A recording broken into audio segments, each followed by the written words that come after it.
Hello guys. අද මේ පුංචි වීඩියෝ එකකින් මම ඔයාලත් එක්ක ෂෙයා කරගන්න යන්නේ මගේ ලයිෆ් එකේ අලුත් කාල පරිච්ඡේදයක්. ඇත්තටම මේක අලුත් ආරම්භයක් කියනට වැඩිය මම කැමතියි කියන්නේ මේක මගේ ලයිෆ් එකේ කම්බැක් ස්ටෝරි එකක්. ඇත්තටම දැනට අවුරුදු 5කට 6කට වගේ කලින් මමත් හොඳ ෆිසික් එකක් මේන්ටේන් කරා. හොඳ නියුට්‍රිෂන් ප්ලෑන් එකක හිටියා, හાર્ඩ් ට්‍රේනින් වල හිටියා. හොඳ ෆිසික් එකක් මේන්ටේන් කරා. ඒත් මගේ ලයිෆ් එකේ තවත් එක පියවරක් ඉස්සරහට තියලා මම ඉස්සර ජිම් එකක වැඩ කරමින් හිටියේ. හැබැයි මම මගේම කියලා ජිම් එකක් පටන් ගත්තා. ඉතින් මේ ජිම් එක පටන් ගැනීමත් එක්ක මට තියෙන වගකීම්, එතකොට තිබ්බ වැඩ රාජකාරී ගොඩක් බහුල වුණා. ඒකත් එක්කම ඉස්සර මං හිටියා වගේම හොඳ නියුට්‍රිෂන් ප්ලෑන් එකකට යන්න, හරි විදිහට ට්‍රේනින් කරන්න මට මේ වගේ දේවල් මග කරනවා. ඒවත් එක්කම මං ඉස්සර මේන්ටේන් කරපු මගේ ෆිසික් එක පොඩ අඩු වෙන්න පටන් ගත්තා. ඉතින් මං අද ඉන්න තත්ත්වයේ ඉස්සර මම මේන්ටේන් කරපු ෆිසික් එකට වැඩිය ගොඩක් වෙනස්. මට ඇත්තටම කියන්න පුළුවන් මං ඉස්සර හොඳ ෆිසික් එකක හිටියා. ඒත් මේ දැන් ඉන්න තත්ත්වයේ එච්චරම හොඳ තත්ත්වයක නෙවෙයි. ඉතින් මේ වගේ දේවල් වෙන්න පුළුවන් මිනිස්සුන්ට එයාලට තියෙන වගකීම්, රාජකාරී, පවුලේ කටයුතුත් එක්ක.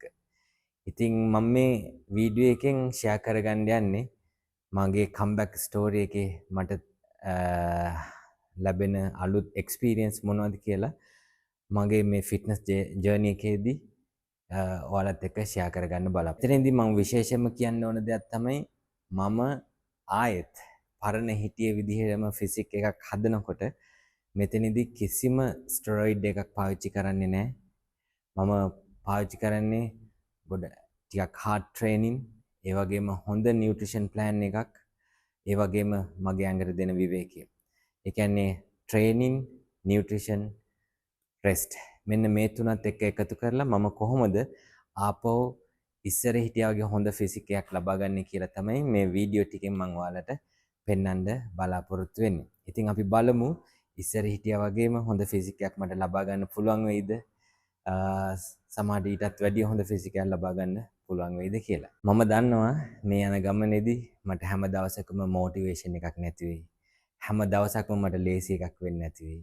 හැම දවසකම මට ලොකු එනර්ජි එකක් නැති වෙයි. හැබැයි මොටිවේෂන් තියෙන දවසුත් තියෙයි, ලොකු එනර්ජි තියෙන දවසුත් තියෙයි.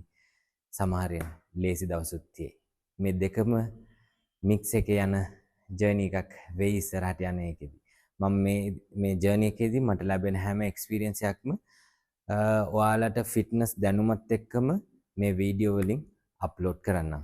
ඒ වගේම තමයි මට මෙතනදී ඔයාලට දෙන්න තියෙන වැදගත් තවත් පණිවිඩයක් තමයි ඔයා කිසිම දවසක ආයෙත් පටන් ගන්න පරක්කු නැහැ. ඔයාට හිතෙන ඕනම දවසක ඔයාට ආයෙත් පටන් ගන්න පුළුවන්. එකම දේ තියෙන්නේ ඔයාගේ මයින්ඩ් එකේ. ඔයා හරියට ફોකස් කරලා හරි විදිහට පටන් ගත්තොත් ඔයා අතහැරලා දෙයක් තිබ්බ දෙයක් තියෙනවා නම් නැවතත් ඒ දේ ලබා ගන්න පුළුවන්. සමහර විට ඊටත් වඩා වැඩි දෙයක් ඔයාට ලබා ගන්න පුළුවන් වෙයි. අද තමයි මගේ පළවෙනි දවස මේ ජර්නි එක පටන් ගන්න. ඉතින් මං කියන්නම් අද මට කොහොමද දැනෙන්නේ. අද ඇත්තටම මම මේ ෆිට්නස් ෆීල්ඩ් එකෙන් ටිකක් ඈත් වෙලා හිටපු කාලේ, කියන්නේ ඉස්සර තරම්ම නැතුව ට්‍රේනින් කරා. හැබැයි සුළු වශයෙන් මේ විදිය. එතකොට මගේ නියුට්‍රිෂන් උත් ඉස්සර වගේ ගොඩක් මම වැඩිය බැලුවේ නැහැ. මේකේ ප්‍රෝටීන් කොහොමද, කාබෝහයිඩ්‍රේට් කොහොමද මම ගන්න ඕනේ, මේ කිසිම දෙයක් බලන්නේ නැහැ. ඇත්තම කිව්වොත් අතට අහු වෙන දෙයක් හැම. ඇත්තටම අද මම ඔයාලට කිව්වොත් මගේ එක්ස්පීරියන්ස් එක අද මට කොහොමද දැනෙන්නේ කියලා, මට ඇත්තටම ඉස්සරත් එක්ක කම්පෙයාර් කරලා බලද්දි ලොකු එනර්ජි එකක් දැනෙන්නේ නැහැ ඇඟට. ඒ වගේම ටිකක් කම්මැලිකම දැනෙනවා. ඒ වගේම මම ඇත්තටම පැණි රස කෙනෙක්, පැණි රස කන්න හිතෙනවා. ලයිෆ් එකේ ඩිසිප්ලින් එක පොඩ්ඩක් අඩුයි වගේ දැනෙනවා. ඉතින් මම හිතනවා මගේ ට්‍රේනින් අඩු වුණකම ඒ දේත් එක්ක තමයි මට මේ වගේ තත්ත්වයක අද මම ඉන්නේ. ඉතින් අද මම කියන්නම් අද මම මොකද්ද පටන් ගත්තේ කියලා. ඇත්තටම මම මේ ජර්නි එකේ පළවෙනි දවසේ විදිහට මම ඉස්සෙල්ලාම අද මම පටන් ගත්ත දේ තමයි sugar cut කරන එක. අද ඉඳන් මම added sugar, කිසිම sugar තියෙන දෙයක් ගන්නෙ නැහැ. තේ එකට සීනි දාන්නේ නැහැ. එතකොට soft drink බොන්නේ නැහැ. පැණි රස කිසිම දෙයක් ගන්නෙ නැහැ. අපි බලමු මේ පුංචි ස්ටෙප් එකෙන් පටන්ගෙන මම ඉස්සරහට තවත් ඔයාලට කියලා දෙන්නම් තව මොනවද ඔයාගේ ඩයට් එකේ කරන්න ඕන දේවල්, ඔයාගේ වර්ක්අවුට් එකේ මොනවද කරන්න ඕන දේවල් කියලා. මම පළවෙනි පියවර විදිහට මේ ෂුගර් කට් කරන එක තමයි පටන් ගත්තේ. ඉතින් ඉස්සරහ වීඩියෝ එකකදී මම ඔයාලට අප්ලෝඩ් කරන්නම් ෂුගර් කට් කරාට පස්සේ මට කොහොමද දැනෙන්නේ, එතකොට මගේ රිසල්ට්ස් කොහොමද තියෙන්නේ කියලා.